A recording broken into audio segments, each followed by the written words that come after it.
नमस्कार।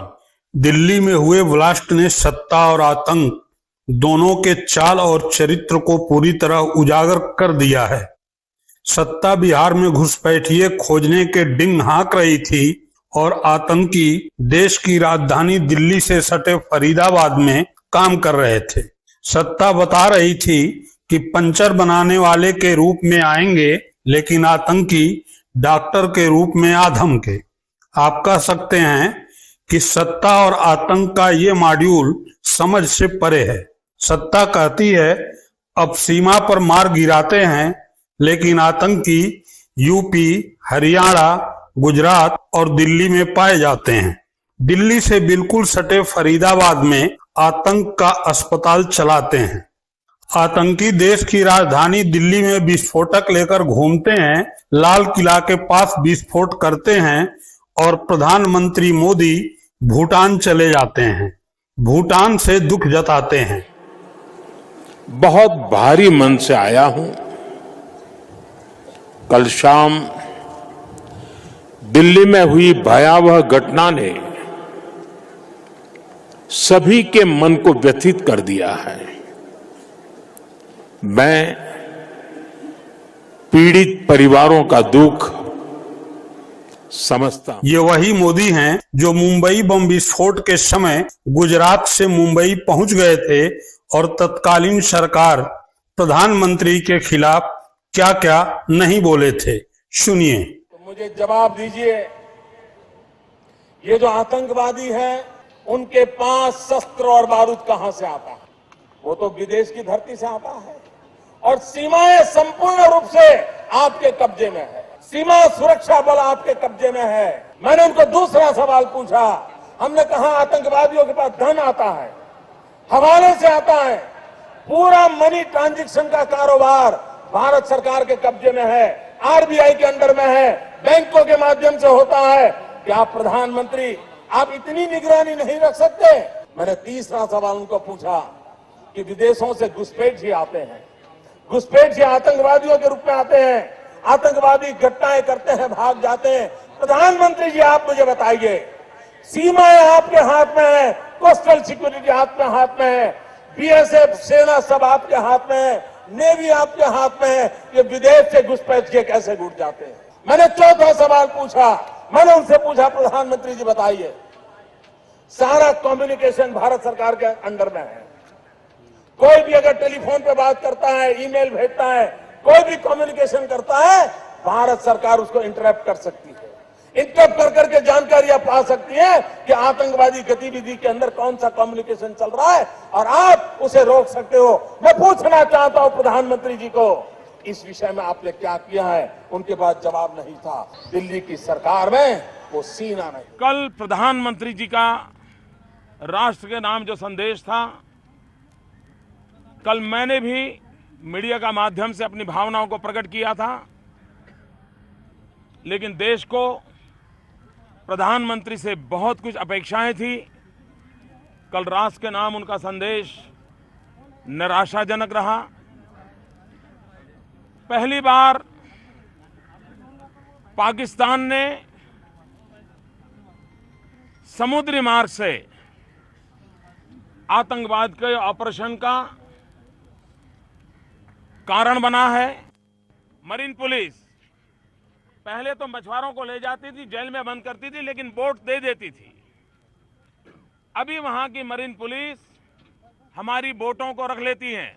और मैंने 1 साल पहले कहा था कि हमारी जो बोट ले जा रहे हैं, उस बोट का देश के खिलाफ दुरुपयोग होगा, देश के खिलाफ नुकसान होगा, और इसलिए ऐसी बोट का वापस ले लेना जरूरी होता है। और जो आशंका मैंने प्रकट की थी वह दुर्भाग्य से आज सच बन के निकली है। पाकिस्तान की मरीन पुलिस हमारे मछुआरों को, हमारी बोटों को उठा कर ले जाती है और इस प्रकार के हिंदुस्तान पर हमला करने के लिए उसका उपयोग किया जा रहा है। ये कितना बड़ा गंभीर मामला है, ये अंतर्राष्ट्रीय समुदाय को भी इस पर गंभीरता से सोचना पड़ेगा। ये भी साफ नजर आ रहा है कि आतंकवादियों ने US citizen, British citizen, Israel के नागरिक को प्रमुख तौर पर टारगेट बना करके इन जगहों को पसंद किया है। तो एक प्रकार से अंतर्राष्ट्रीय लड़ाई को उन्होंने केंद्र बिंदु गुजरात को, मुंबई को, हिंदुस्तान को बनाया है और इस गंभीर बात को भी देश को लेना होगा। मैंने प्रधानमंत्री से आग्रह किया है कि तत्काल सभी मुख्यमंत्रियों की मीटिंग बुलाएं, कोस्टल स्टेट की एक अलग मीटिंग बुलाएं और समुद्री तट को और अधिक सुरक्षा प्रदान करने के लिए नेवी हो, कोस्ट गार्ड हो, उनको स्ट्रेंथन करने की भी कोई रणनीति बनानी पड़ेगी। और अब जब मोदी जी खुद प्रधानमंत्री हैं, उनके आवास से कुछ ही दूर पर दिल्ली में विस्फोट हुआ, 1 दर्जन से भी अधिक की जान चली गई, 2 दर्जन से अधिक झुलस गए, तो प्रधानमंत्री मोदी जी भूटान चले गए। भूल गए कि कभी आतंक के खिलाफ मनमोहन सिंह को कोसने मात्र के लिए गुजरात से मुंबई पहुंच गए थे। ऐसे में विपक्ष सवाल खड़े कर रहा है तो क्या गलत कर रहा है? राष्ट्र की राजधानी दिल्ली में कल बड़े बम विस्फोट में 13 भारतीयों की हत्या हो गई। कल ही शाम को फरीदाबाद में 360 किलो से ज्यादा विस्फोटक बरामद हुआ था। वो कैसे वहां पहुंचा अभी तक पता नहीं चल पाया है। 7 महीने पहले पहलगाम में एक नृशंस आतंकी हमला हुआ था जिसमें हमारे भारतीय साथी शहीद हुए थे और अब दिल्ली में यह बम ब्लास्ट हो रहा है। आखिर किसी की जवाबदेही है? कोई जिम्मेदार है? कहां है गृह मंत्री अमित शाह और प्रधानमंत्री मोदी? पिछले 7 महीनों में 41 भारतीयों की हत्या हुई है। बड़ी बड़ी चुनावी भाषण में इतने मशगूल है कि उनको राष्ट्रीय सुरक्षा से कोई मतलब ही नहीं है। और अमित शाह तो बिल्कुल फेल्ड गृह मंत्री है। उनकी नाक के नीचे मणिपुर से लेकर दिल्ली दंगे, पहलगाम आतंकी हमला और अब ये बम ब्लास्ट हो रहा है। दिल्ली पुलिस किसको रिपोर्ट करती है? अमित शाह को। आईबी किसको रिपोर्ट करती है? अमित शाह को। सरहदों की सुरक्षा किसकी जिम्मेदारी है? अमित शाह की। अमित शाह को चुनावी भाषणों से ही फुर्सत नहीं है और प्रधानमंत्री मोदी हर बार की तरह जब संकट आया तो जिम्मेदारी से मुंह मोड़कर भूटान चले गए। लेकिन बड़ी बड़ी बातें करने से आपकी विफलताएं छुपेंगी नहीं, क्योंकि भारी सुरक्षा की चूक हो रही है। और प्लीज मुझे कोई यहां पर ज्ञान मत दे कि राजनीति मत करिए। इस देश की सुरक्षा को सुनिश्चित करना, लोगों को महफूज रखना सरकार की जिम्मेदारी है। और अगर मासूम भारतीयों की हत्या होगी तो सवाल पूछे जाएंगे, जवाबदेही तय की जाएगी।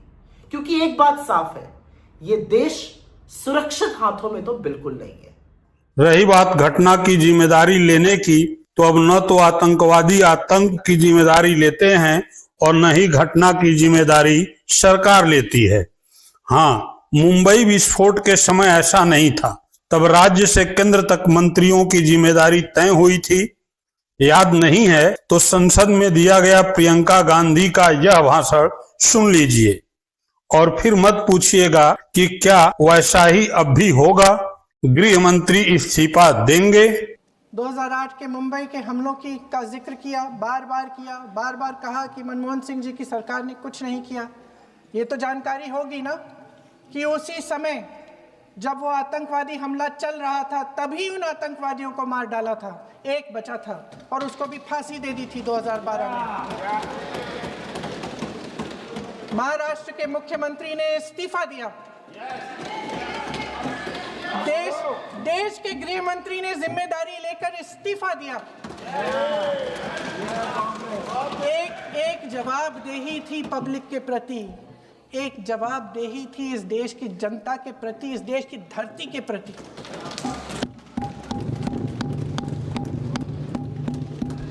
राजनाथ